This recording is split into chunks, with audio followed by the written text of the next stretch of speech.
श्री शिव पुराण कोटि रुद्र संहिता अध्याय 39 और 40 शिवरात्रि व्रत के उद्यापन की विधि। अनजान में शिवरात्रि व्रत करने से एक भील पर भगवान शंकर की अद्भुत कृपा। ऋषि बोले, सूत जी, अब हमें शिवरात्रि व्रत के उद्यापन की विधि बताइए, जिसका अनुष्ठान करने से साक्षात भगवान शंकर निश्चय ही प्रसन्न होते हैं। सूत जी ने कहा, ऋषियों, तुम लोग भक्ति भाव से आदरपूर्वक शिवरात्रि के उद्यापन की विधि सुनो, जिसका अनुष्ठान करने से यह व्रत अवश्य ही पूर्ण फल देने वाला होता है। लगातार 14 वर्षों तक शिवरात्रि के शुभ व्रत का पालन करना चाहिए। त्रयोदशी को एक समय भोजन करके चतुर्दशी को पूरा उपवास करना चाहिए। शिवरात्रि के दिन नित्य कर्म संपन्न करके शिवालय में जाकर विधि पूर्वक शिव का पूजन करें। तत्पश्चात वहां यत्न पूर्वक एक दिव्य मंडल बनाएं, जो 3 लोकों में गौरी तिलक नाम से प्रसिद्ध है। उसके मध्य भाग में दिव्य लिंग तो भद्र मंडल की रचना करें, अथवा मंडप के भीतर सर्वतोभद्र मंडल का निर्माण करें। वहां प्रजापत्य नामक कलशों की स्थापना करनी चाहिए। वे शुभ कलश वस्त्र, फल और दक्षिणा के साथ होने चाहिए। उन सबको मंडप के पार्श्व भाग में यत्न पूर्वक स्थापित करें। मंडप के मध्य भाग में एक सोने का अथवा दूसरी धातु, तांबे आदि का बना हुआ कलश स्थापित करें। व्रती पुरुष उस कलश पर पार्वती सहित शिव की स्वर्णमयी प्रतिमा बनाकर रखे। वह प्रतिमा का एक पल तोले अथवा आधे पल सोने की होनी चाहिए, या जैसी अपनी शक्ति हो उसके अनुसार प्रतिमा बना लें। वाम भाग में पार्वती की और दक्षिण भाग में शिव की प्रतिमा स्थापित करके रात्रि में उनका पूजन करें। आलस्य छोड़कर पूजन का काम करना चाहिए। उस कार्य में 4 ऋत्विजों के साथ एक पवित्र आचार्य का वर्ण करें और उन सब की आज्ञा लेकर भक्ति पूर्वक शिव की पूजा करें। रात को प्रत्येक पहर में पृथक पृथक पूजा करते हुए जागरण करें। व्रती पुरुष भगवत संबंधी कीर्तन, गीत और नृत्य आदि के द्वारा सारी रात बिताए। इस प्रकार विधिवत पूजन पूर्वक भगवान शिव को संतुष्ट करके प्रातःकाल पुनः पूजन करने के पश्चात सविधि होम करें। फिर यथाशक्ति प्रजापत्य विधान करें। फिर ब्राह्मणों को भक्ति पूर्वक भोजन कराएं और यथाशक्ति दान दें। इसके बाद वस्त्र, अलंकार तथा आभूषणों द्वारा पत्नी सहित ऋत्विजों को अलंकृत करके उन्हें विधि पूर्वक पृथक पृथक दान दें। फिर आवश्यक सामग्रियों से युक्त बछड़े सहित गौ का आचार्य को यह कहकर विधि पूर्वक दान दें कि इस दान से भगवान शिव मुझ पर प्रसन्न हो। तत्पश्चात कलश सहित उस मूर्ति को वस्त्र के साथ वृषभ की पीठ पर रखकर संपूर्ण अलंकारों सहित उसे आचार्य को समर्पित कर दें। इसके बाद हाथ जोड़कर मस्तक झुका बड़े प्रेम से गदगद वाणी में महाप्रभु महेश्वर देव से प्रार्थना करें। देव देव महादेव शरणागत वत्सल, व्रतेन अनेन देवेश कृपा कुरु ममोपरि, मया भक्त्या अनुसारेण व्रतम एतत् कृतं शिव, न्यूनं संपूर्णतां जातु प्रसाद तव शंकर। अज्ञान आदि व ज्ञान जप पूजा आदि कम कृतम तदस्तु कृपया सफलम तव शंकर। देव देव महादेव शरणागत वत्सल देवेश्वर, इस व्रत से संतुष्ट हो आप मेरे ऊपर कृपा कीजिए। शिव शंकर, मैंने भक्ति भाव से इस व्रत का पालन किया है। इसमें जो कमी रह गई हो वह आपके प्रसाद से पूरी हो जाए। शंकर, मैंने अनजान में या जानबूझकर जो जप पूजन आदि किया है वह आपकी कृपा से सफल हो। इस तरह परमात्मा शिव को पुष्पांजलि अर्पण करके फिर नमस्कार एवं प्रार्थना करें। जिसने इस प्रकार व्रत पूरा कर लिया उसके उस व्रत में कोई न्यूनता नहीं रहती। उससे वह मनोवांछित सिद्धि प्राप्त कर लेता है, इसमें संशय नहीं है। इति श्री अध्याय 39। अध्याय 40। भील पर भगवान शंकर की अद्भुत कृपा।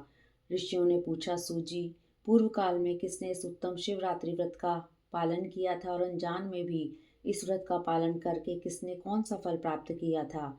सूजी ने कहा, ऋषियों, तुम सब लोग सुनो। मैं इस विषय में एक निषाद का प्राचीन इतिहास सुनाता हूँ, जो सब पापों का नाश करने वाला है। पहले की बात है, किसी वन में एक भील रहता था जिसका नाम था गुरुद्रुह। उसका कुटुंब बड़ा था तथा वह बलवान और क्रूर स्वभाव का होने के साथ ही क्रूरतापूर्ण कर्म में तत्पर रहता था। वह प्रतिदिन वन में जाकर मृगों को मारता और वहीं रहकर नाना प्रकार की चोरियां करता था। उसने बचपन से ही कभी कोई शुभ कर्म नहीं किया था। इस प्रकार वन में रहते हुए उस दुरात्मा भील का बहुत समय बीत गया। तदंतर एक दिन बड़ी सुंदर एवं शुभ कारक शिवरात्रि आई, किंतु वह दुरात्मा घने जंगल में निवास करने वाला था, इसलिए उस व्रत को नहीं जानता था। उसी दिन उस भील के माता पिता और पत्नी ने भूख से पीड़ित होकर उससे याचना की, वनेचर हमें खाने को दो। उनके इस प्रकार याचना करने पर वह तुरंत धनुष लेकर चल दिया और मृगों के शिकार के लिए सारे वन में घूमने लगा। देवयोग से उसे उस दिन कुछ भी नहीं मिला और सूर्य अस्त हो गया। इससे उसको बड़ा दुख हुआ और वह सोचने लगा, अब मैं क्या करूं, कहाँ जाऊं। आज तो कुछ नहीं मिला, घर में जो बच्चे हैं उनका तथा माता पिता का क्या होगा। मेरी जो पत्नी है उसकी भी क्या दशा होगी। अतः मुझे कुछ लेकर ही घर जाना चाहिए, अन्यथा नहीं। ऐसा सोचकर वह व्याध एक जलाशय के समीप पहुंचा और वहां पानी में उतरने का घाट था, वहां जाकर खड़ा हो गया। वह में मन ही मन यह विचार करता था कि यहाँ कोई न कोई जीव पानी पीने के लिए अवश्य आएगा। उसी को मारकर कृतकृत्य हो उसे साथ लेकर प्रसन्नतापूर्वक घर को जाऊंगा। ऐसा निश्चय करके वह व्याध एक बेल के पेड़ पर चढ़ गया और वहीं जल साथ लेकर बैठ गया। उसके मन में केवल यही चिंता थी कि अब कोई जीव आएगा और कब मैं उसे मारूंगा। इसी प्रतीक्षा में भूख प्यास से पीड़ित तो वह बैठा रहा। उस रात के पहले पहर में एक प्यासी हरिणी वहां आई, जो चकित होकर जोर जोर से चौकड़ी भर रही थी।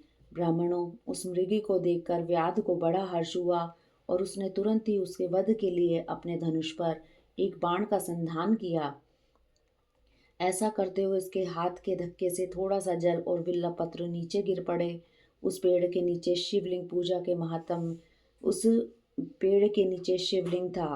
उक्त जल और बिल्वा पत्रों से शिव की प्रथम पहर की पूजा संपन्न हो गई। उस पूजा के महात्म्य से उस व्याध का बहुत सा पातक तत्काल नष्ट हो गया। वहां होने वाली खड़खड़ाहट की आवाज को सुनकर हरिणी ने भय से ऊपर की ओर देखा।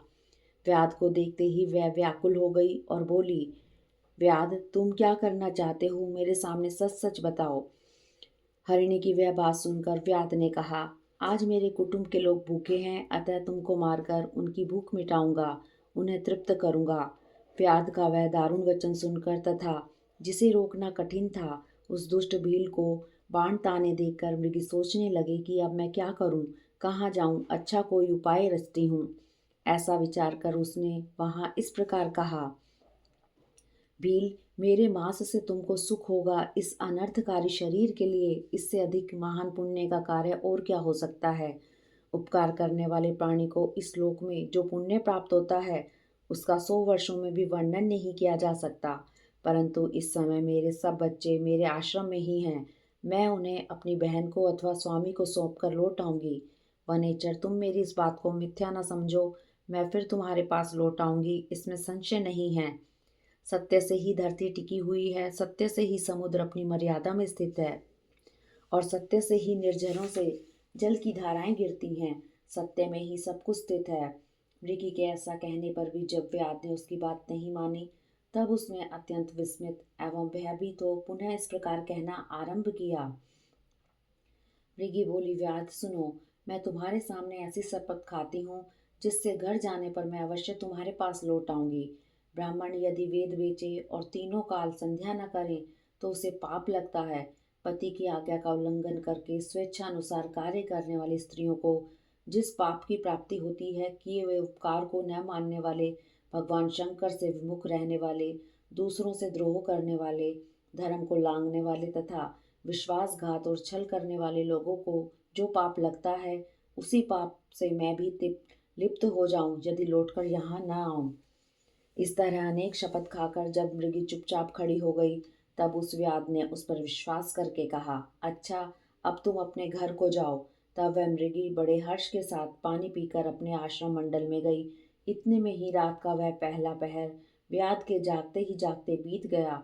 तब उस हिरणी की बहन दूसरी मृगी, जिसका पहली ने स्मरण किया था, उसी की राह देखती हुई जल पीने के लिए वहां आ गई। उसे देखकर भील ने स्वयं बाण को तरकश से खींचा। ऐसा करते समय पुनः पहले की भांति भगवान शिव के ऊपर जर और बिल्व पत्र गिरे। उसके द्वारा महात्मा शंभू की दूसरे पहर की पूजा संपन्न हो गई। यद्यपि वह प्रसंगवशी हुई थी तो भी व्याध के लिए सुखदायिनी हो गई। मृगी ने उसे बाण खींचते देख का पूछा, वनेचर यह क्या करते हो? व्याध ने पूर्ववत उत्तर दिया, मैं अपने भूखे कुटुंब को तृप्त करने के लिए तुझे मारूंगा। यह सुनकर वह मृगी बोली, व्याध मेरी बात सुनो, मैं धन्य हूँ। मेरा देह धारण सफल हो गया क्योंकि इस अनित्य शरीर के द्वारा उपकार होगा, परंतु मेरे छोटे छोटे बच्चे घर में हैं, अतः मैं एक बार जाकर उन्हें अपने स्वामी को सौंप दूं, फिर तुम्हारे पास लौट आऊंगी। व्याध बोला, तुम्हारी बात पर मुझे विश्वास नहीं है, मैं तुझे मारूंगा, इसमें संशय नहीं है। यह सुनकर वह हरिणी भगवान विष्णु की शपथ खाते हुए बोली, व्याध जो कुछ मैं कहती हूँ उसे सुनो। यदि मैं लौट कर न आऊं तो अपना सारा पुण्य हार जाऊं, क्योंकि जो वचन देकर उससे पलट जाता है वह अपने पुण्य को हार जाता है।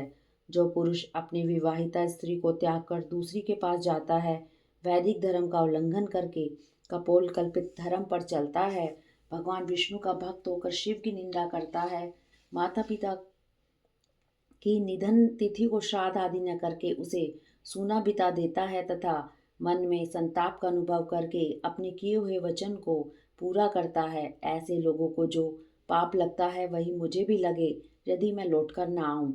उसके ऐसा कहने पर व्याध ने उस मृगी से कहा, जाओ। मृगी जल पीकर हर्षपूर्वक अपने आश्रम को गई।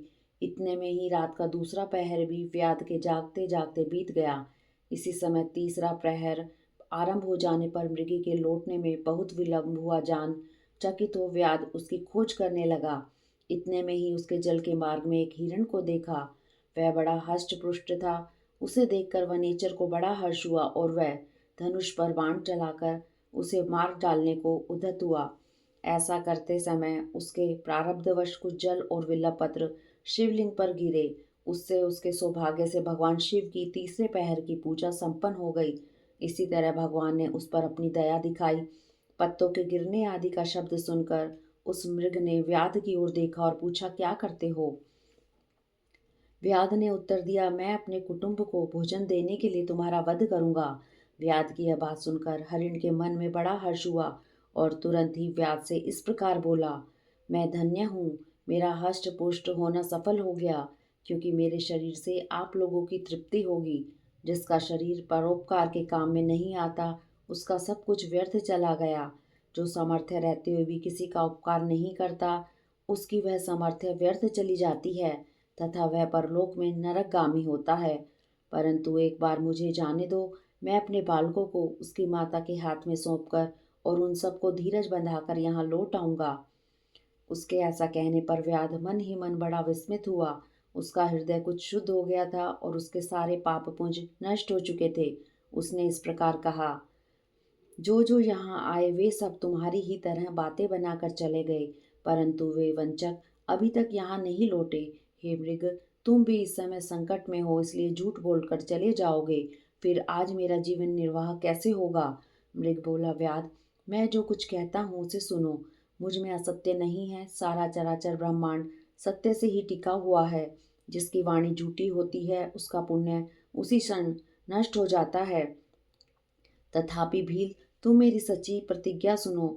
संध्या काल में मैथुन तथा शिवरात्रि के दिन भोजन करने से जो पाप लगता है, झूठी गवाही देने, धरोहर को हड़प लेने तथा संध्या न करने से द्विज को जो पाप होता है वही पाप मुझे भी लगे यदि मैं लौट कर न जाऊं।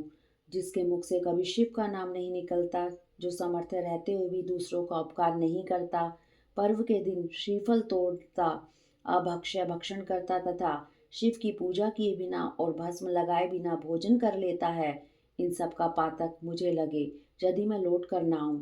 सूत जी कहते हैं, उसकी बात सुनकर व्याध ने कहा, जाओ शीघ्र लौटना। व्याध के ऐसा कहने पर मृग पानी पीकर चला गया। वे सब अपने आश्रम पर मिले। तीनों ही प्रतिज्ञाबद्ध हो चुके थे। आपस में एक दूसरे के वृतांत को भली भांति सुनकर सत्य के पाश से बंधे हुए उन सब ने यही निश्चय किया कि वहां अवश्य जाना चाहिए। इस निश्चय के बाद वह बालकों को आश्वासन देकर वे सब के सब जाने के लिए उत्सुक हो गए।